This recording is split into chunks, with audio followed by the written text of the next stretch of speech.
All right.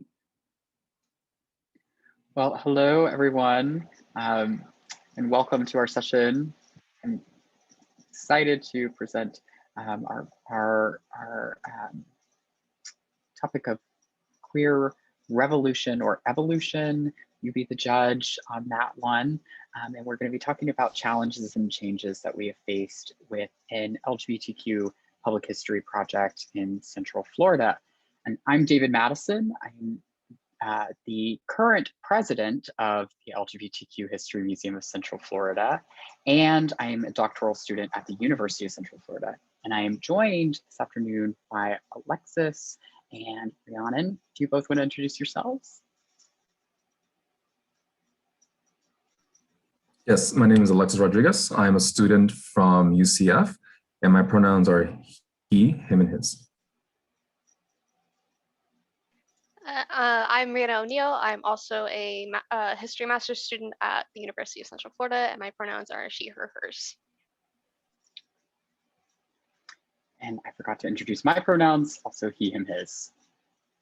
So we're going to start off this afternoon with just a brief presentation, and then we're going to open up to discussion questions. And really, we hope that this structured conversation can be fruitful for the overall field of queer public history. And just as a quick note, so I start my slideshow, I am going to be using gay and LGBTQ and queer pretty interchangeably throughout my presentation. And I'm happy to kind of address that later on in our conversation. I'm not intending to be offensive in any way, but starting off with just a bit of context here.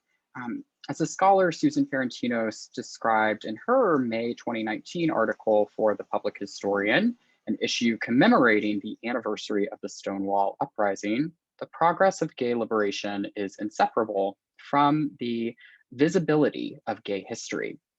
Ferentinos suggests that LGBTQ public history projects, which often started as grassroots, community-led efforts, have emerged out of the shadows to become increasingly integral to the interpretive strategies of many public institutions. As LGBTQ history continues to stabilize, these projects must enter a new phase of development, one necessitating an evolution while maintaining the original queer revolutionary spirit. Now, with this consideration in mind, I am proud to introduce the LGBTQ History Museum of Central Florida, which was founded in 2005 as the GLBT History Project.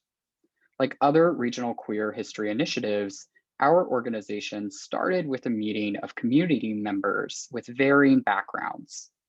Reflecting on the intention of these leaders, organization co-founder Debbie Simmons recalled, quote, "I thought it was so critical that we maintain the history of our civil rights movement, not only to give recognition to those people who did that work and put their lives on the line, but for other movements that are obviously going to be necessary." As Simmons implies, from the beginning, the museum recognized the need to not only reflect on the past, but also to inspire and preserve the work of future generations of activists. We celebrated our 15th anniversary in 2020, and looking back, we realized the truth of Ferentinos' argument. We need to evolve while maintaining the intentions set forth by our founders. So where does the museum stand today? Well, as the organization's current president, I'd like to say that we have come a long way from the first exhibition in 2005, comprised of poster boards, shown here, collaged with glossy drugstore printed photos, Xeroxed newspaper clippings, annotated with bright yellow highlights, and handwritten requests begging for visitor contributions to help fill a gap in the timeline. But the truth is that we remain a volunteer-run organization that maintains that same well-meaning enthusiasm for the importance of history. We haven't quite smoothed out all of our rough edges. What has changed is the size of our collection, the standards of our exhibitions, the cultivation of a community through social media, and the composition of our board to reflect the next generation of queer historian activists. So to be a bit more of an overview, Our physical collection is comprised of over 60 linear feet of archival materials documenting Central Florida's gay history from 1970 to the present. We hold the papers of local activists and leaders, the documents of businesses that served the community, and various publications written for gay and lesbian audiences. In addition to this repository, in 2019, the museum began the process of migrating a collection of over 11,000 crowdsourced digital images to an Omeka archive. And our interns and volunteers continue to develop metadata for these materials. Through the years, we have presented exhibitions at area universities and colleges, local businesses, Orlando City Hall, and we now maintain physical display space at a local nonprofit LGBTQ service provider. The professional standards of our exhibitions continue to develop largely based on the experience of our volunteers. This culminated in our 2016 museum quality exhibition, Pride, Prejudice, and Protest, organized at and with the assistance of the Orange County Regional History Center. In addition to our public outreach through exhibitions, Facebook is where we actively engage a community of 1,174 and counting members. Here we share announcements of physical and digital exhibitions, information about gay, regional, and national history, and calls for contributions or assistance with our many projects. Now, as Alexis will share, we have recently expanded our social media efforts to Instagram and Twitter. Over the course of our 15-year history, the composition of our board has also greatly changed. In the beginning, this organization was primarily led by activists who were not academically trained historians. Through greater outreach and partnerships within the University of Central Florida, our current board of 7 members are all affiliated with an academic institution. Additionally, within recent years, the board has made conscious efforts to recruit graduate students, which has crafted an intergenerational dynamic within our organization. Emerging historians like myself and Alexis have benefited from this initiative. Through this important professional development opportunity, we receive invaluable out-of-the-classroom mentorship from more experienced board members, several of whom have been our professors in the past, while sharing ideas that reflect the interests of the next generation of LGBTQ activists. Along with other community volunteers and student interns, our board is currently working to broaden our collection to be more inclusive and intersectional, utilize digital tools to forge more nuanced definitions of community identity or identities, and reconsider narratives about queer community spaces that have been overshadowed. All of these are ideas that we plan to address later in our structured conversation by foregrounding specific cases to introduce discussion questions. So while I am grateful to share this exciting story of change and growth for the LGBTQ History Museum of Central Florida, I must conclude on a bit more of a somber note. In the past 5 years, our work has taken on new meaning while our community grappled with violent acts of queer erasure. In 2016, Orlando witnessed the horrifying murder of 49 victims at Pulse nightclub in what was at the time the deadliest mass shooting. Pulse catered to the LGBTQ community, and many of the victims were gay and Latinx. It was Latin Night. We were forever changed, and we participated in the outpouring of compassion, love, and unity that so often follows moments of severe pain. Now, soon after, the One Pulse Foundation was formed. This is a nonprofit that is dedicated to remembering the tragedy, and they plan to open a museum and a memorial by 2023. While One Pulse will serve as the site of remembrance focused primarily on this one act of hate against queer individuals, the LGBTQ History Museum continues in its mission to provide a broader overview of the many moments of discrimination, violence, and resilience experienced by queer communities. We see our collection as potentially complementary to One Pulse, who has partnered with our county's Regional History Center to preserve and collect objects and materials and ephemera that will eventually find a new home in their museum. Now, in addition to this, but by no means on par with the gravity of the Pulse tragedy, 2020 brought the loss of another gay community space, which was the Parliament House Resort. This gay bar at the site of a former motor inn was open for 45 years, and it was celebrated in the South for its on-site theater dedicated to the art of female impersonation. Despite its reputation, Parliament House experienced what is happening to many gay bars throughout our nation: the inability to maintain relevance in a shifting cultural landscape. Now, these losses reaffirm the necessity of the museum's work to ensure the documentation of a diverse community. As we proceed, we are cautious in recognizing that there are queer histories all around that run the risk of eradication, especially those that do not neatly fit into a homonormative narrative that supports liberation for some, but not all. As Alexis and Rhiannon will share through their projects, we continue in our commitment to memory work as a form of activism while accepting the challenge to evolve. And so before we open up for questions, Alexis and Rhiannon are both going to share their works as well.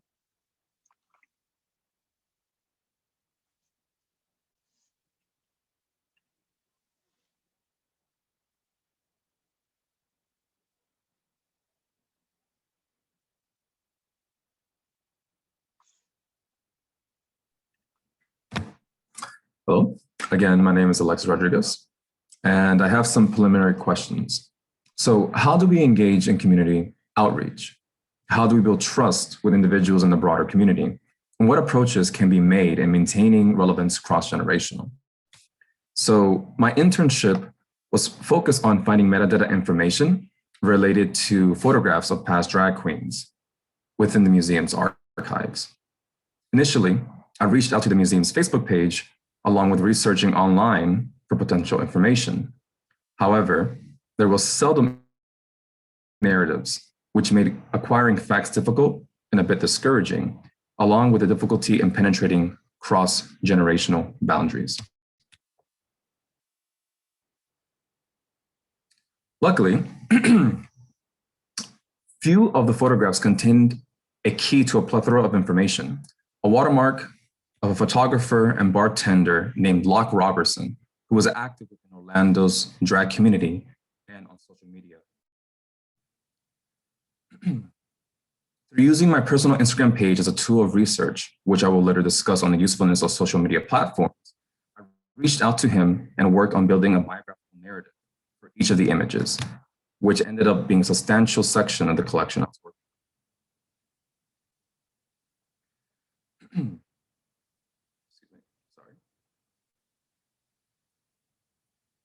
As the project developed, the research collecting information slowly converted into an oral history project, with Locke Robertson acting as a liaison in establishing potential oral history interviews centered and recorded in Orlando's once historic gay landmark, Parliament House.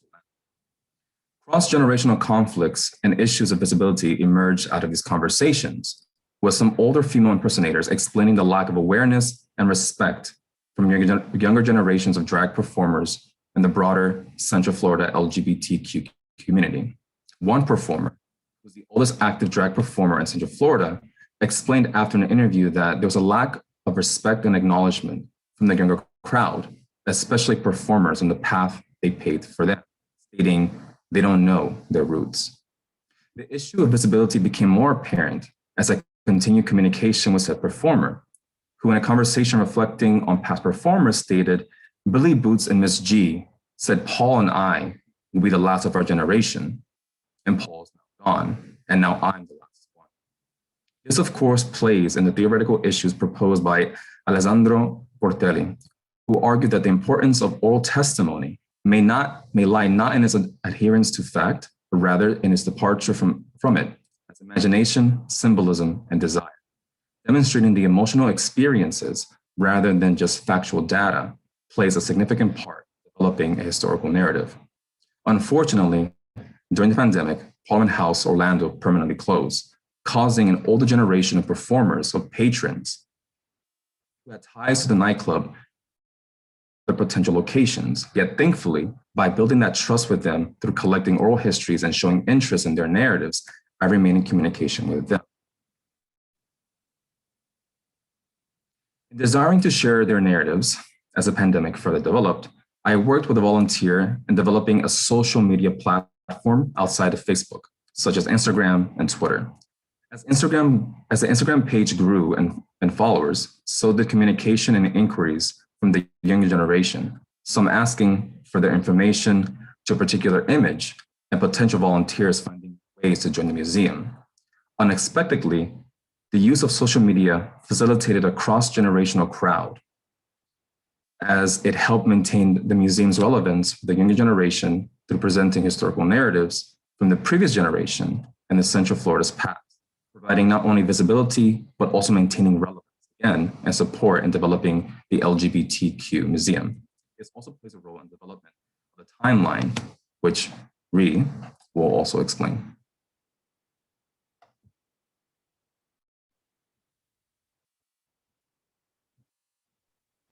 Perfect. Thank you, Alexis. So let me load up my PowerPoint really quick and share my screen.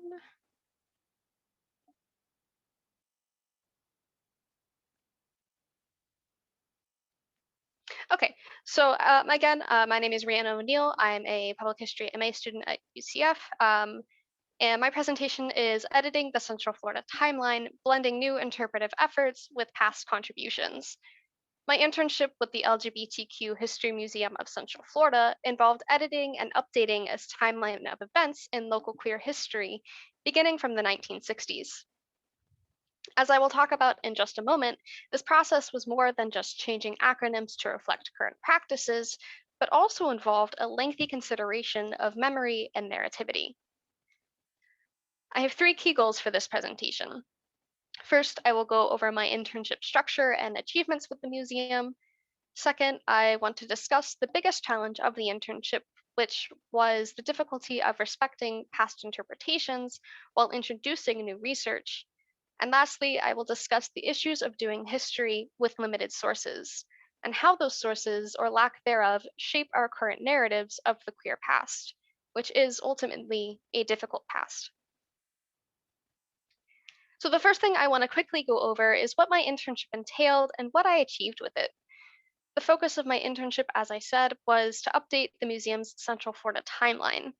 And the goal of the timeline is to document the growth of the Central Florida LGBTQ community through its bars and clubs, its political and legal gains, and its cultural vibrancy.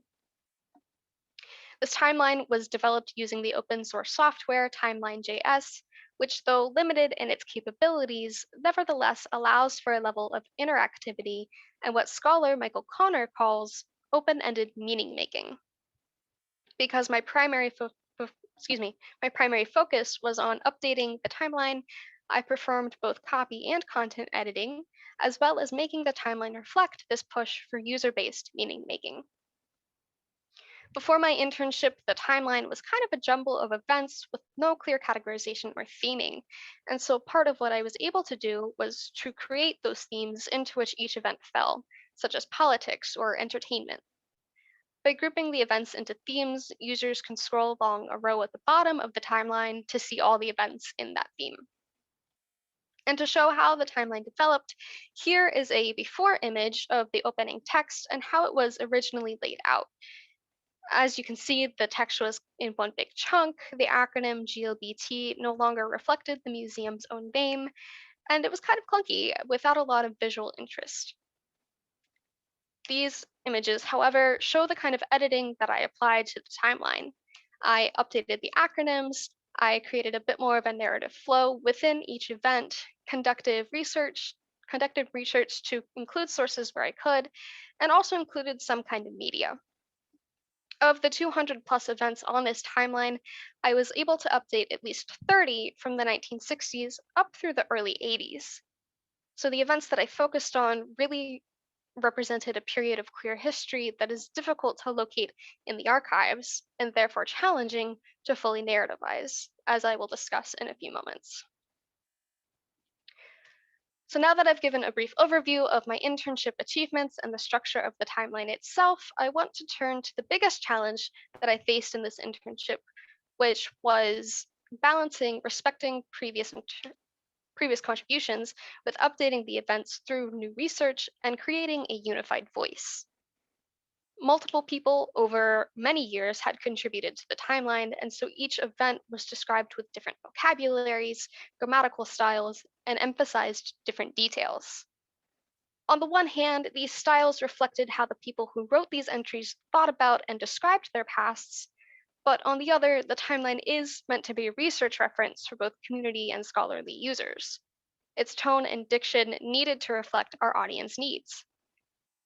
For example, one entry about an old bar described its interior as pretty tacky.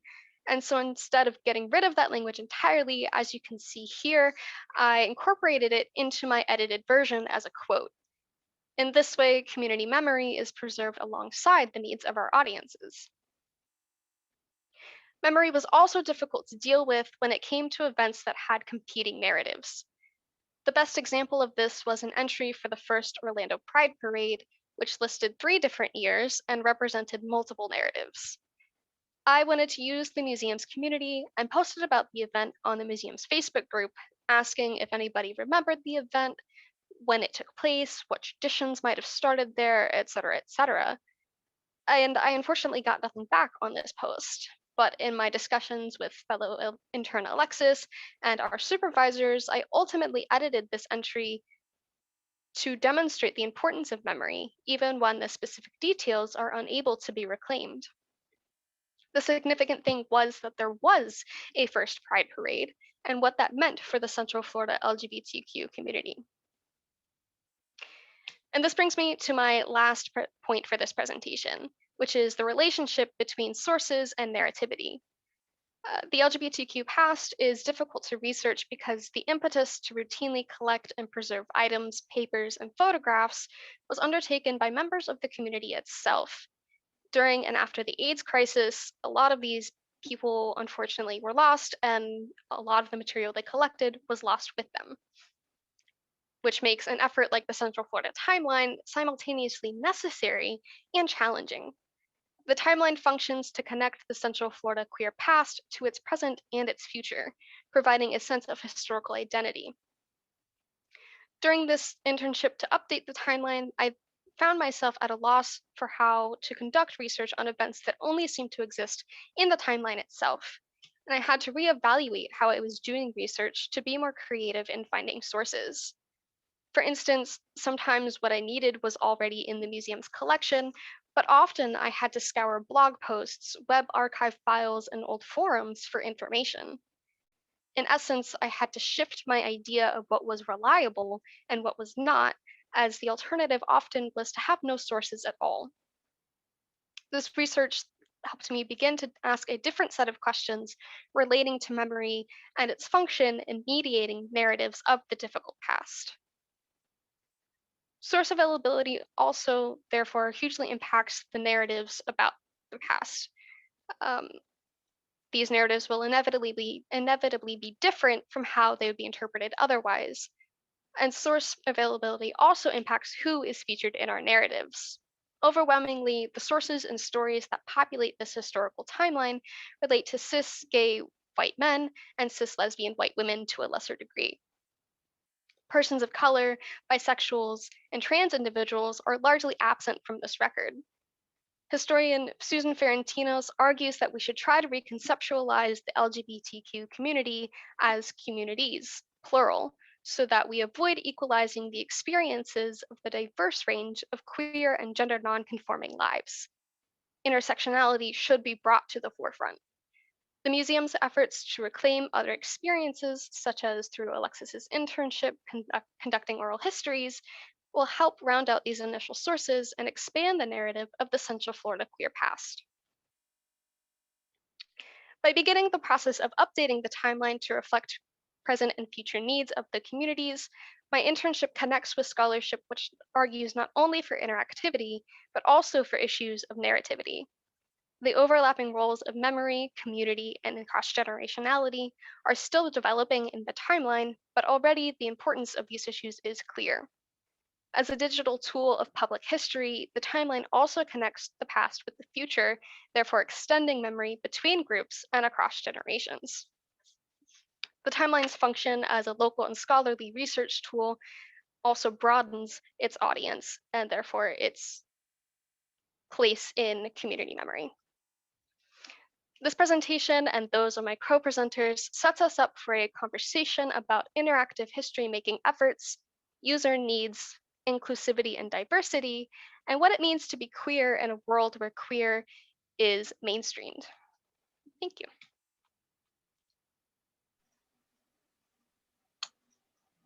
So before we introduce a few cases, because we do want to utilize some of the experiences we've had with the museum to spark a discussion, we're happy to answer any kind of clarifying questions. Or thank you, Sarah, for that comment. We're happy to answer any clarifying questions about what we've just presented, about our project.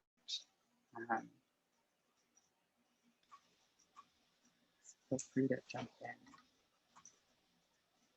I have a question. This is Anna Hey, Anna. Kemper. Hi.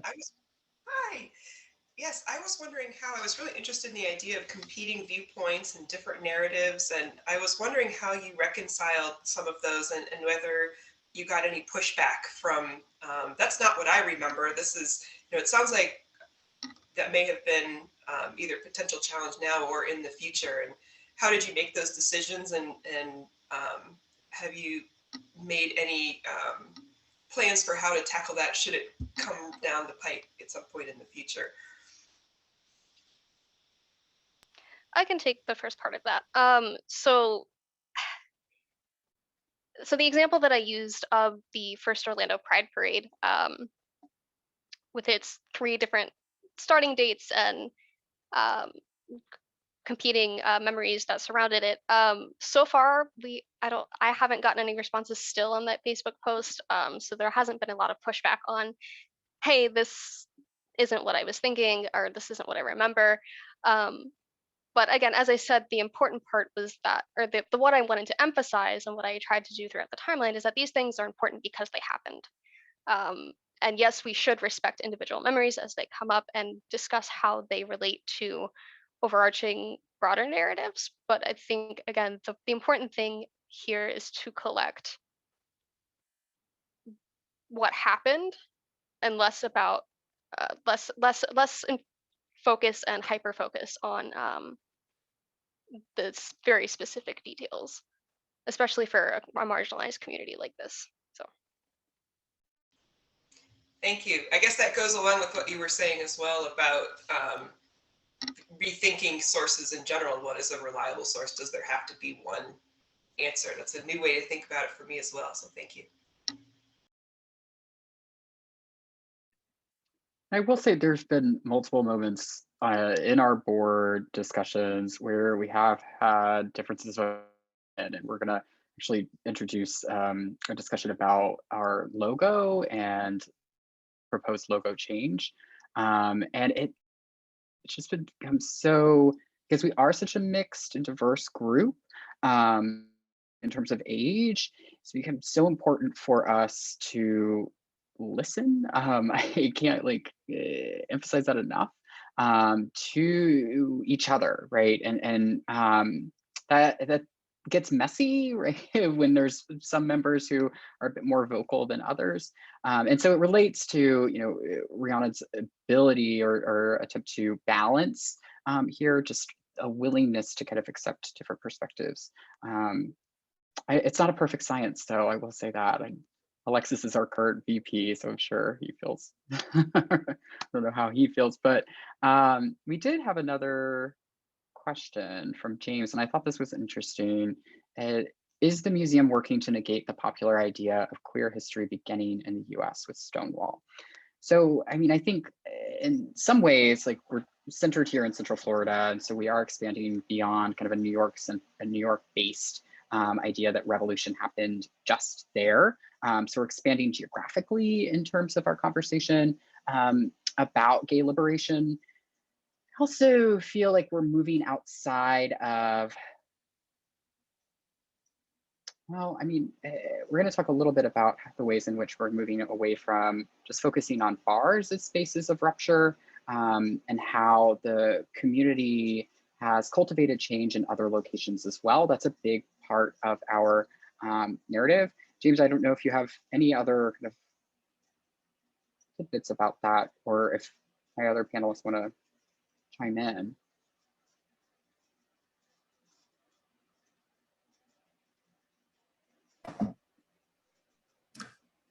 So I think in terms of the question, a part of, I guess, negating that question is like collecting oral history interviews, because it's providing information of, pre-70s queer culture, subculture within Central Florida. But then it also ties to the broader South, and then how that lines of communication happened outside of Stonewall. So it does provide an avenue for us to see that, again, like Stonewall is not the central focal point of the queer evolution, but rather it's an emerging sparks throughout the United States and everywhere else.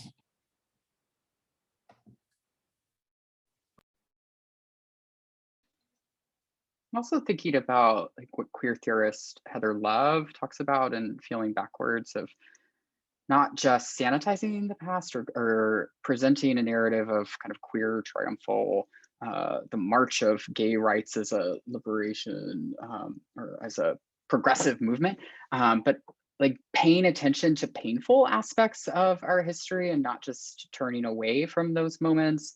And so, I think with Pulse, especially, and the conversations that we've had, and at least for our generation, maybe, that is a moment where it's really easy to, and somewhat similar to Stonewall, it's really easy to sanitize that and talk about, oh, it was so great that we were unified afterwards, that our community came together. But I think there's a more nuanced conversation to be had about that tragedy. And so I'm playing with that in my head, but we'll look at a few other, and James did offer clarification here. I just know that most people, for some reason, don't think there were queer people before the 1960s. I didn't know whether or not your archives went back that far. We really begin in the 1970s, and moving forward, our collection, I think we have very much from, we have some photographs within the collection from the 50s, I believe, but not so much pre Stonewall. I know my own research interests, my own doctoral research is based around the pre Stonewall past, and looking at individuals and gay communities before that. And so I'm very cognizant of the narrative that you're asking about. But it is our community, Orlando's as a development as well, is so much centered around Disney and its kind of growth in the 1970s. And that for us is kind of a starting point for beginning of gay history here in this region, at least. And I did want to, there's another question. I wondered, one, with more academically trained persons on the museum's board, how do you balance the needs of representation in terms of class? Okay. And in regards to sources, how you decide how to contextualize sources that would not be considered reliable and work with them. So either Alexis, Rhiannon, do you wanna? I can speak for the how to contextualize sources. And it's, so when I was doing the timeline, or working on updating the timeline, it was less a process of backtrack. It was a process of, I still was looking for those sources that I wanted to or hoped to find in more reliable places, and I found some of them. There were some newspaper articles, of course, with the usual caveats of asking why things are published and from what point, all those issues. But I was able to find some of those. But for a lot of them, again, as I said, they only seem to exist in the timeline, and there was very few mentions outside of things that caught national attention.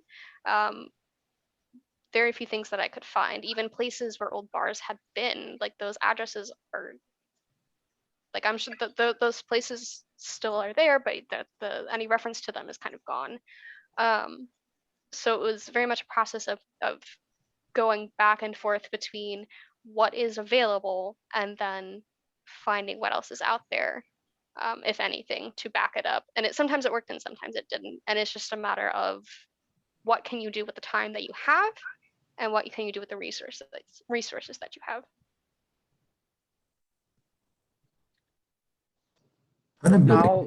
Yeah, go ahead. Go ahead. No, please. I was going to address the other question. Yeah. So in regarding to the first part of the question about the academically trained persons of the board,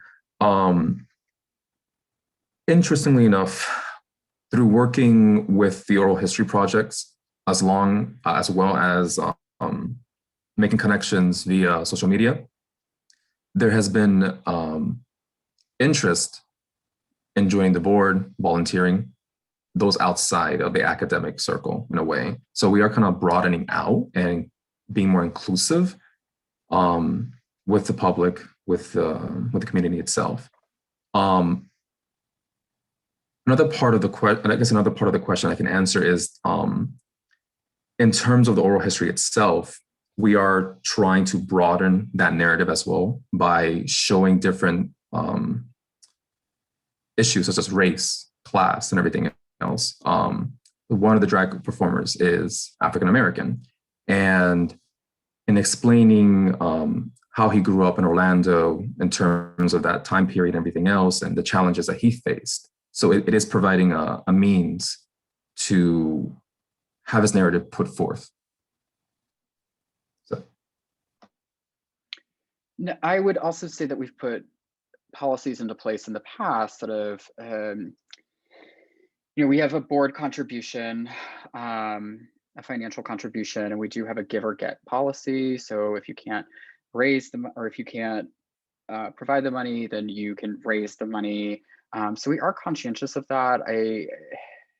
In terms of class as well, I know this is supposed to be a generative kind of conversation as well. So if Janina, if you have suggestions, I would love to hear from you, because you're right, it is an issue, and it's a challenge. I would say it's a challenge for us that our board has migrated from these founders who had varying backgrounds to more academically trained individuals. And James, thank you so much for the suggestion of the Invisible Histories Project. We actually have had them come to our board meetings before, and we're very much so aware and excited to possibly work with them. And I do see that Dr. French has his hand up, so if he wants to chime in. Or yes, I'm trying to start the video, but I can't seem to get it started. But I'm really intrigued by this model of generational, I don't know if I want to call it transition as much as kind of integration, because I've never witnessed an internship program that has so successfully kept the interns attached and actually created a community of new leaders. It's striking to me. I advised each of you individually, and you all worked back channel to create this panel and to create, and I know Rose Byler is on here as well, and she can speak to this. I don't see this very often. Do you have a model here that is, I think, something that could be adopted by other organizations that are bemoaning the fact that they can't attract younger members and a more diverse, board makeup? Love that comment. Yeah, absolutely. I mean, we're so grateful to you, Dr. French, as our advisor. And I think the beauty of this project is, so I joined the board after doing an internship with the organization. And so I've just been able to maintain, and I was a summer before Alexis and Rhiannon as an intern.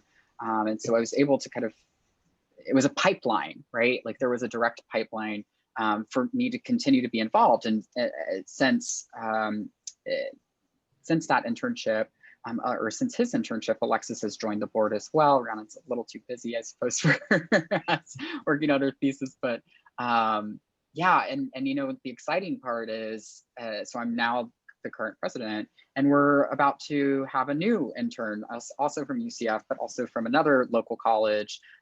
So it is this really amazing kind of opportunity, I think, to learn from each other and grow together. Thank you. Thank you. All right. So we do have a few, thank you all for your questions. And I'm hoping that we can all continue to kind of add to the conversation. We have a few cases of challenges that we've faced in the past year or in association with some of these internships. So we'll go ahead and share those, and we have discussion questions for the broader group. So this first kind of prompt has to do with intersectionality, which is a major concern. And I know it's been the topic of several panels here at the conference as well, but within our organization, beginning in 2019, the museum board recognized the need to really diversify its collections, which primarily document the lived experiences of white cisgender gay men. And we attempted to host, with limited success, two history harvests dedicated to the collection of materials from queer communities of color. And while the pandemic prevented us from hosting history harvests in 2020, we will resume these efforts in 2021. In addition to that, in the summer of 2020, as the protests responding to the killings of George Floyd and Breonna Taylor were underway, the museum board also debated changing the organization's logo from the 6-color rainbow to the 10-color rainbow featured in a newly redesigned Pride flag. While some viewed this as a moment to demonstrate solidarity with Black, Indigenous people of color, others debated the significance of this change to a historic symbol for gay liberation. Ultimately, the museum board decided to not pursue the logo change, but rather to utilize the new rainbow logo as a graphic accompanying the publication of a forthcoming diversity, equity, accessibility, and inclusion statement. So our questions here, but both of those cases represent the museum's board's interest in pursuing a more inclusive intersectional approach. So how have, we can hear from others as well, how have your organizations addressed these shifting concerns within community-oriented history projects? And in what ways might projects already dedicated to working with a particularly marginalized or with a particular marginalized community need to adapt or tailor these best practices for inclusivity? I don't know if either of our panelists have anything to share to start us off, but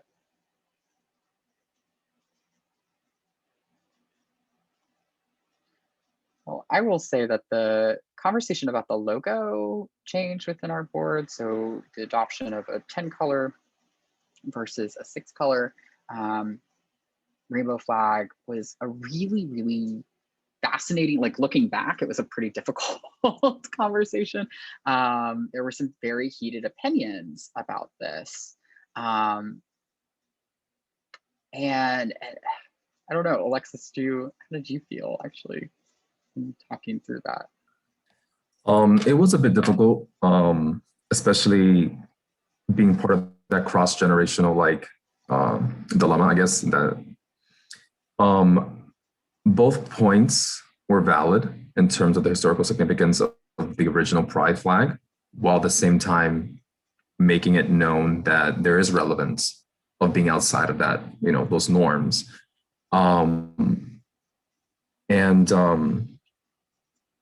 Yeah, I don't know. It was a very heated conversation, but I do think it was productive in the sense that it brought a lot of issues out in the conversation. Yeah. No, yeah, I'm sorry to interrupt. Dr. Ferentinos, who we both quoted in our papers, thank you for being here, has asked that we clarify a bit more about the situation that arose. So the graphic designer who created our logo years back, he emailed the board and said, I wish to offer a correction and put forth this new logo reflective of the changed rainbow flag, which came out last summer as a design featuring those more inclusive colors. And in the heat of the moment, our board was very much so excited to adopt that. We thought, no brainer, this is a great idea. But certain board members took issue with that. Took issue to that on the basis of, I hate to say this, but the cost of, I mean, it's a reality with public history projects. We don't have endless budgets, but one board member was very much so concerned with the cost of that logo change. We need to rebrand. That was his perspective.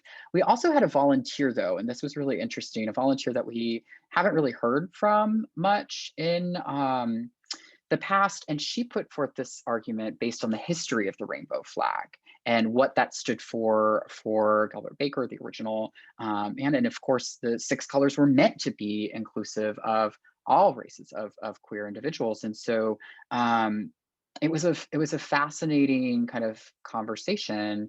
But sorry, I know you're on, so if you wanted to ask.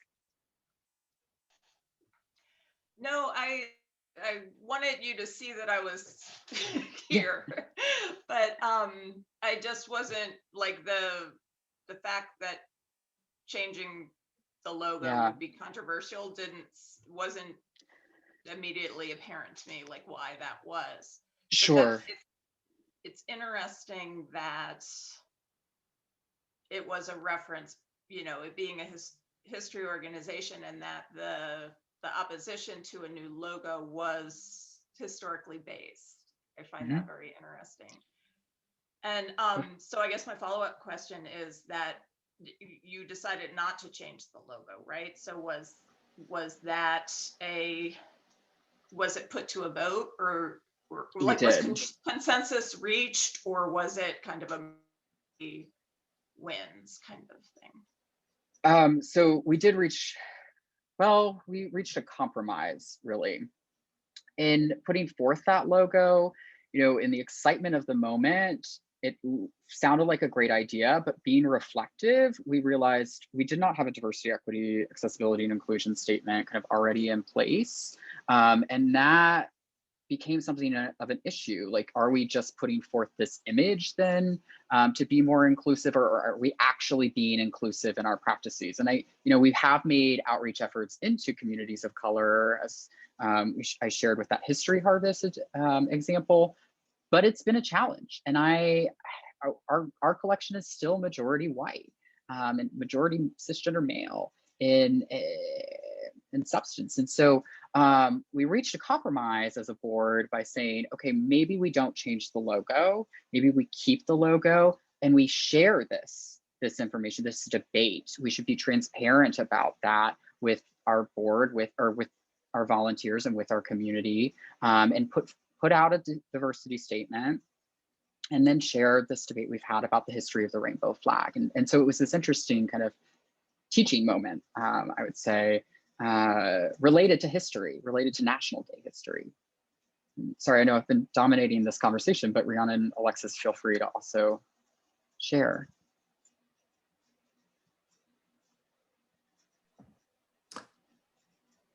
So yeah. Hi, Dr. Violet. Go ahead, Alexis. I completely lost my thought. Rhea, you can go first. Sure. So I wasn't at that meeting. I heard about it after the fact. But I think I can, as somebody not outside looking in, but as somebody who wasn't there in those discussions, I definitely see both sides. But I also think that it connects to larger conversations about, again, this cross-generationality of how much do younger generations know and respect their history. One, because it isn't taught and you kind of have to find it yourself. And then two, also I've seen a lot on like, I'm on TikTok and in certain circles on TikTok and like social media of like how younger generations, even in younger generations, the portrayal of queer culture is still that white cis person. And so it's just interesting to see the same issues kind of popping up. and what do we do about them, and how do we address them? And so I hear you on the second part of what you just shared, but I do want to like clarify the volunteer that spoke up about the history of the rainbow flag and why we should not change the logo was like identifying her in this quick, but like an undergraduate student, right? Like a college age student who made this argument on the basis of history. I was actually against the logo change, and it was on the basis of, well, are we really being inclusive in our practices before we make a statement like that? Maybe we should evaluate ourselves and be a little bit more reflective. But I know Dr. Byler, who is also on our board, just wanted to chime in. So. Yeah, I was just going to say, I think the other part of that compromise was that we were really interested in practice, like in really reaching out to, be more inclusive in our board, to try to recruit the history, collect the history of a more diverse group of people. So that's it. That was the other part of that compromise, was that we really not only, that we made an effort, right, to go further.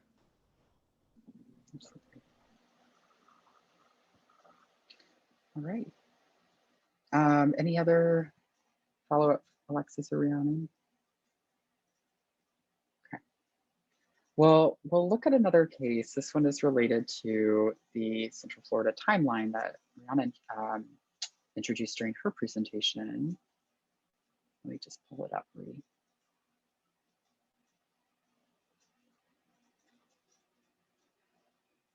Sorry.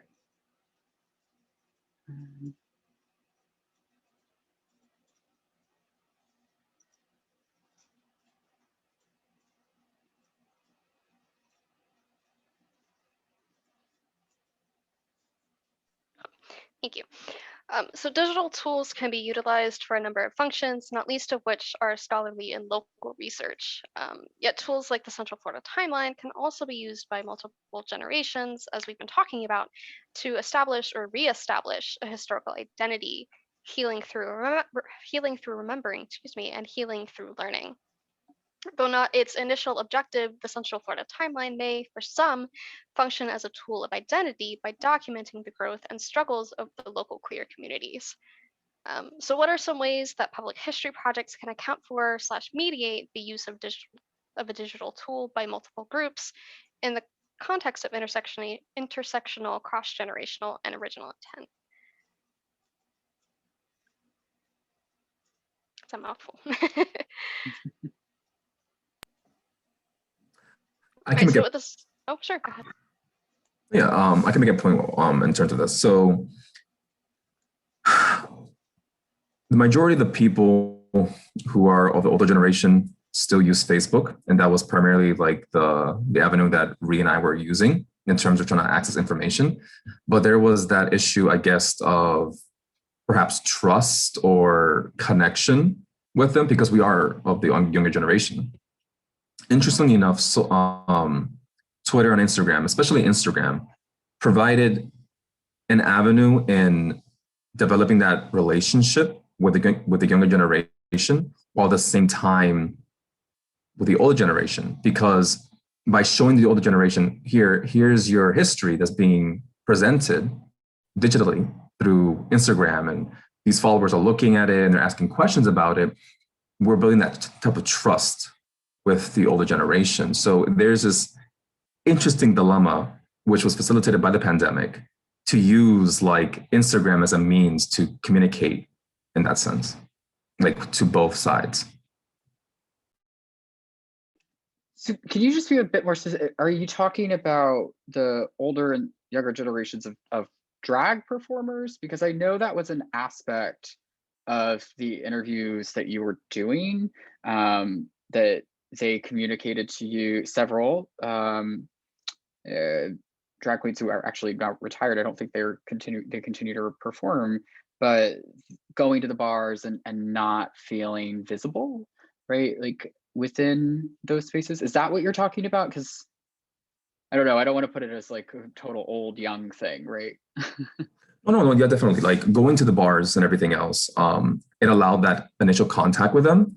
but by showing them that we're using these social media platforms to present their narrative, allowed them to build, like it allowed the museum to build that trust with that community. While at the same time, it is a form of outreach in a way, because a lot of volunteers or a lot of people are asking, oh, what does this picture come from? Or what does this mean? Or whatever the case is. And they started developing interest within Central Florida's queer history. So because of the pandemic, like it facilitated that intersectional communication, I guess.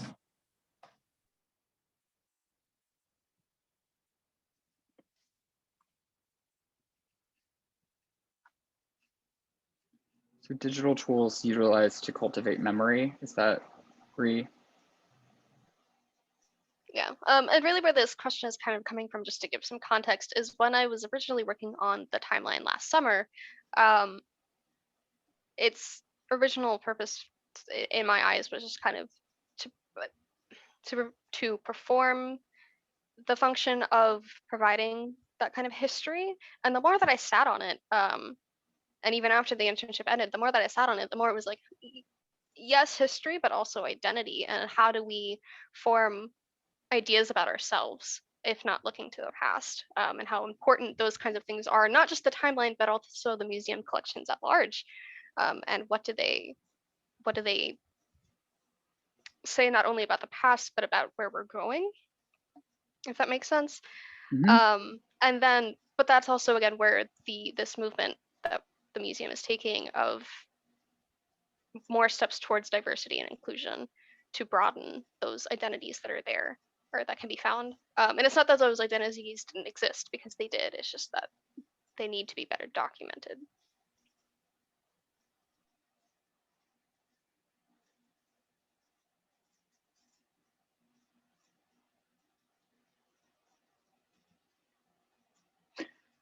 But Bree, you can correct me if I'm wrong. So the timeline, you don't, even though it's a linear progression, and I'm really conscious of this when I'm writing about queer history, this notion that we're just kind of building on, since Stonewall, we've been slowly progressing towards more and more equal rights, which is true, but there are other kind of narratives that we might explore, ones that aren't so triumphant.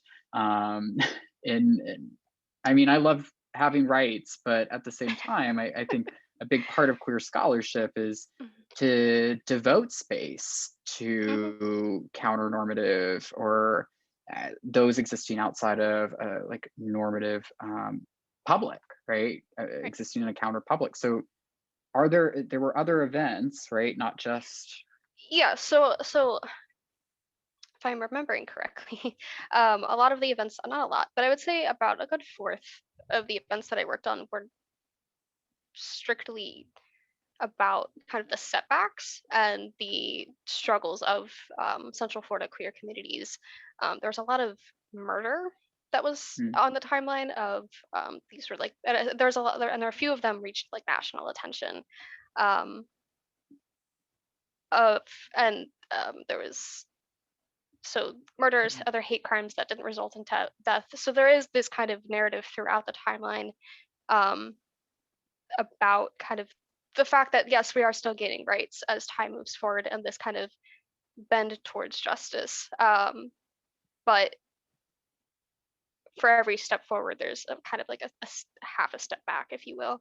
And I think that's really important. Like, I know that's difficult. I mean, that's what makes queer history very challenging, because there is a lot of pain along the way. But I'm really cognizant. So, and professionally, I'm a museum educator, and so I work with a lot of younger students, like say middle and high school age students, who have a very different relationship to gender and sexuality than even I do, or folks who are a bit older than I am, or those who lived through the HIV and AIDS epidemic. Like, and I worry, they don't grasp at. I mean, they're going to have their own pain and sorrow, but they don't recall that that is kind of foundational to where we have come from, or they might take that for granted, take that story and that narrative for granted. I don't know. I don't know if I want to like just tell sad stories the rest of my life, but I do think there's power in maintaining and understanding. And again, we welcome feedback or questions or thoughts and ideas from those listening as well.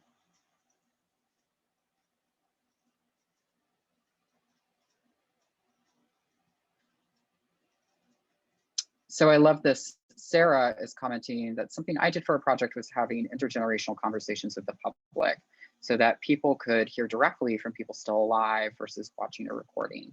I think that's a really important, and that's what Alexis's project I found so fascinating, was that he was going in and he was working with these older drag queens, these retired drag queens, and recording their histories. And yes, it is just a recording, but I have this like dream that we're going to be able to get middle school students and these older drag queens together to talk about these different relationships. And I know there are other organizations who are doing similar things. I'm thinking of the name, but there's a museum in Arizona, an art museum in Arizona, that does an entire kind of drag makeup workshops between generations. And so it does become this kind of space where history comes alive, or stories come alive. Alexis, please, sorry, chime in. Oh yeah. So when I was conducting the oral history interviews, I would go to Parliament House, and during that time, Parliament House was in this weird limbo between open, not open. So as a younger generation, you know, we are keen to go out sometimes, even in the midst of chaos. So while a lot of the people there were, you know, retired drag queens, everything else, there were still some younger people there as well, drinking on the other side of the club.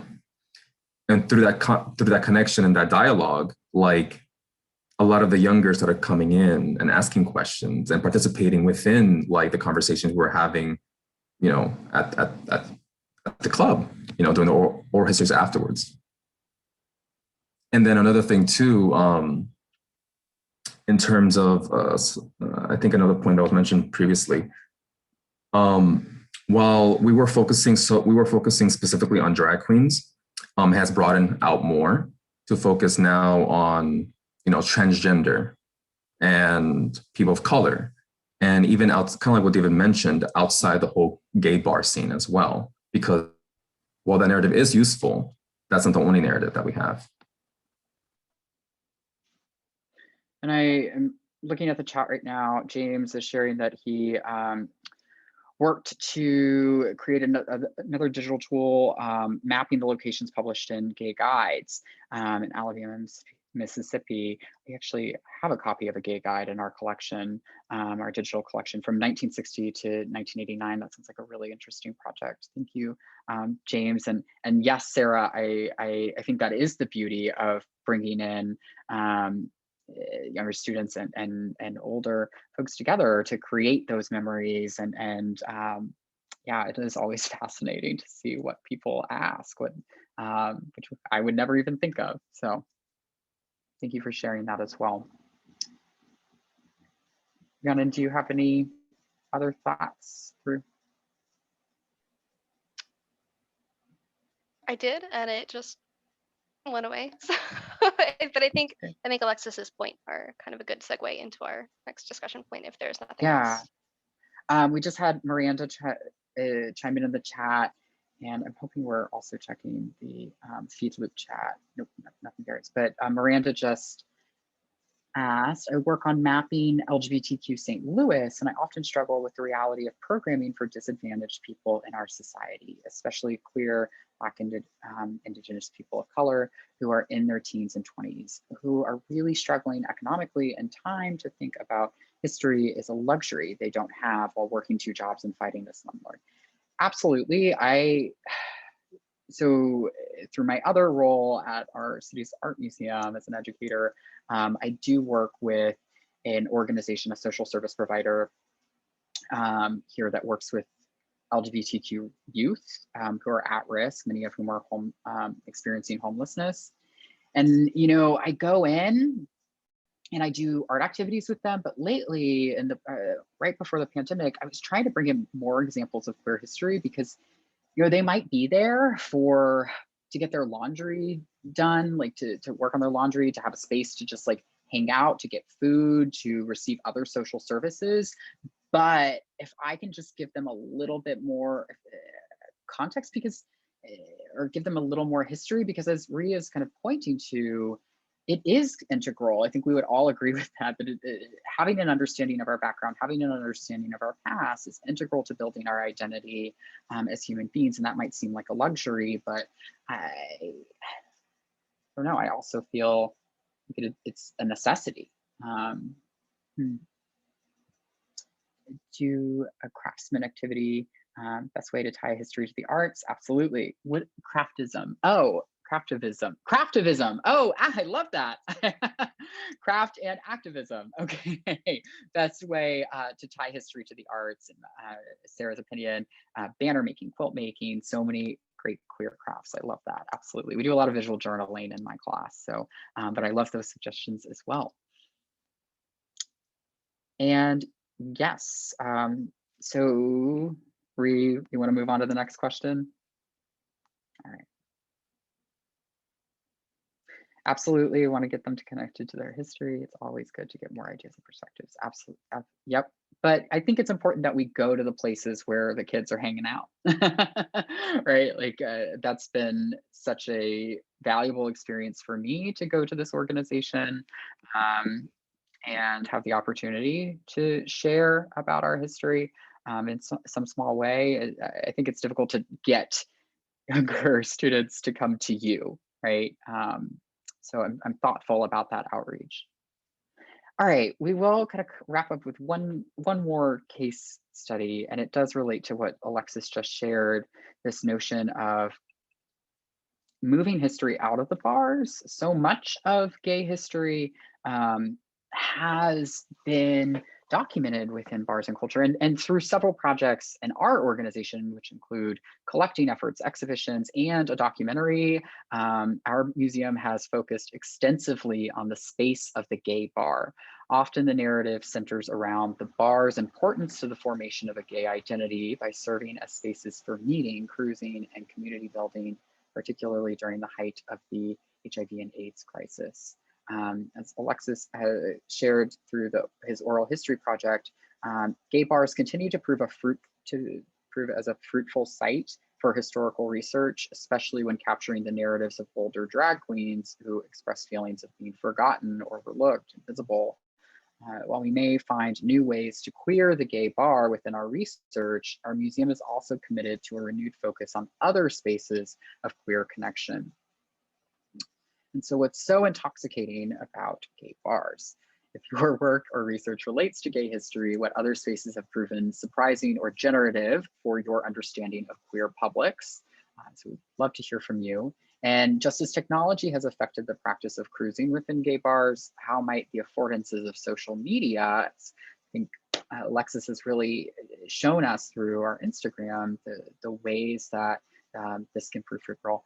How might the affordances of social media affect the community outreach of public history initiatives? All right. And before I do stop sharing, I found this gem, and I think it relates to a lot of the concepts of presenting a more intersectional history. Found this gem from our archive while I was putting together this presentation, and it's an advertisement, it's a publication about Pulse, so the nightclub from the early 2000s, and you look at the space of the gay bar and it's almost exclusively white. There are a few people of color photographed in this image. And so I think gay bars remain very divided and segregated spaces. And so as we kind of progress in our narrative and looking back and are critical of perhaps of that history, what other spaces where queer communities of color also kind of came together are so important, at least for the research we're doing, especially since we're located here in the Deep South. So I just offer that artifact there for our consideration. All right. Cool. Sarah shared an article in the chat, so I'm definitely going to check that out, about a lesbian alcoholism center, which I thought was a nice opposite to the bar. Yeah, and so many like gay criticism, homophobic criticism is like centered around gayness and alcoholism, or which is also an issue and problem within our community. But Bree, I saw you were gonna chime in. Oh.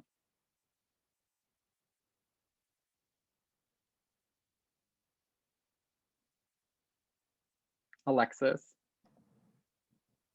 Yes. So I hate to go back again to the oral history interviews. But while discussing with David about potential outreach and figuring out how to navigate the issue of inclusivity and everything else, we talked about other avenues outside the gay bar scene, which luckily, David informed me about Bruce Ground, who was an owner of Out and About Books, which was a gay bookstore in Orlando, which unfortunately closed in 2001. So I've collected an oral history with him, which I'm currently working on right now and editing everything else. But it has showed me that, outside the bar, there is something else. And right now we're kind of navigating that, trying to figure out like what other avenues we have, like what other places we're outside. For example, Ree's timeline talks about, Lake Eola picnic, kind of the first gay picnic, gay pride, everything else. That's one of the points I have in my head right now. Absolutely. No, I think that's a very valid point about looking at these other spaces of kind of celebration and just kind of existing as you are. And I agree that the narrative of the bar scene is still very prevalent.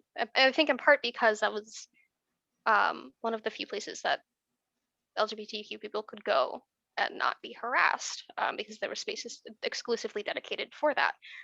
But I think, that other scenes of like celebration and exploration need to also be considered. And I know that there's currently near downtown right now, there's a gay thrift shop.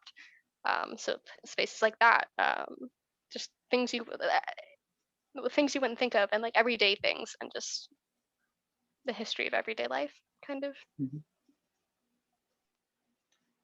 So one of my favorite moments from when I was an intern and I was working on processing the collection into the Omeka site, the digital image collection, we have this fabulous collection of scrapbooks from a Iranian activist who was active in the 1990s. He was also gay, named Savi Shafei, and his collection is just a really beautiful documentation of different kind of peace movements at the height of like the HIV and AIDS crisis as well, and through the 1990s.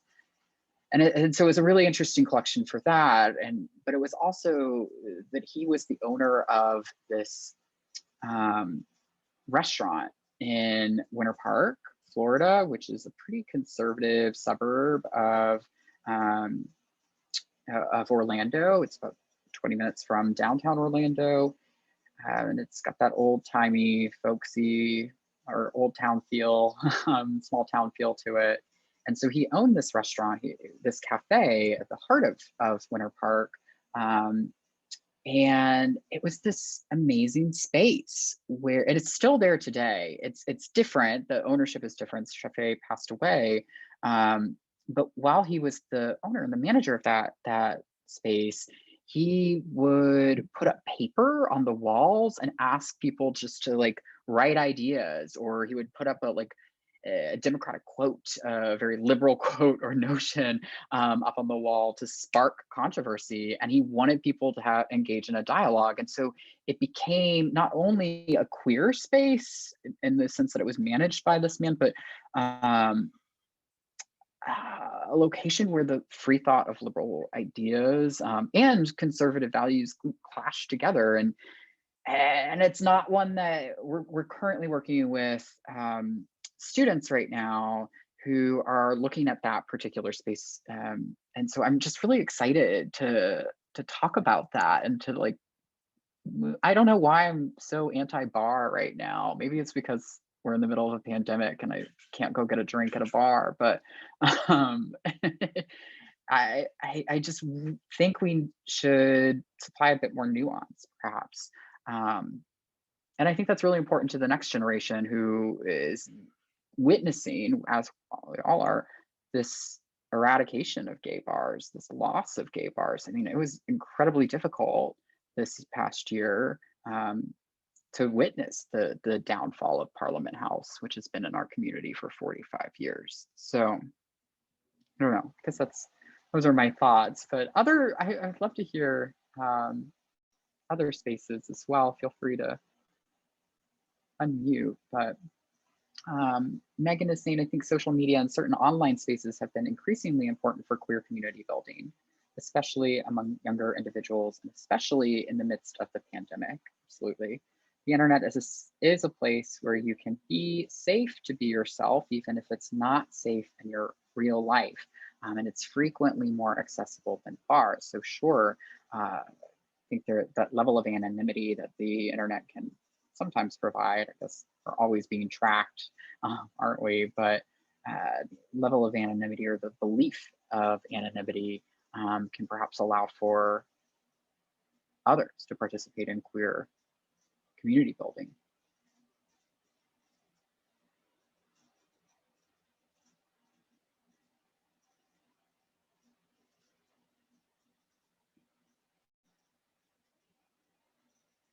Any other thoughts?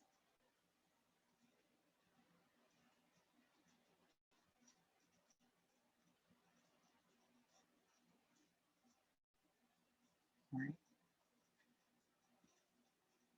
Well, I'll wrap up by saying that, yes, Alexis, you're right, that Out and About Books is another fascinating one to me. It's a bookstore that operated, and bookstores suffered the fate that I think gay bars are also suffering right now, where they just struggle to maintain relevance in a changing culture. And so this particular location, though, was not just a bookstore. Like, it was this incredible, like, fantasy space where there were exhibitions and there were memorabilia and ephemera displayed, and there were drag nights, and there were it was just a community oriented. It expanded beyond what our definition of a bookstore might look like. It very much so queered the notion of a maybe hetero normative bookstore. And I just think it's really a fascinating one. So those are our two examples, I suppose, of non-bar spaces that might prove important to queer research. But if Brianna and Alexis don't have anything else, we'll go ahead and wrap up. Thank you all so much for joining us this afternoon. I can't tell if we're participating in a queer evolution or a revolution, or maybe it's just a bit of both. I think I'd like to believe that we are, but yes, thank you for giving us the time to share about our history project. Thank you. Thanks. Excellent. All. Awesome. Wonderful. All right. Well, enjoy the rest of the conference and have a great weekend. Bye. Thank you very much. That was great. Thank you. Thank you. Thank you, everyone. Thanks, everybody.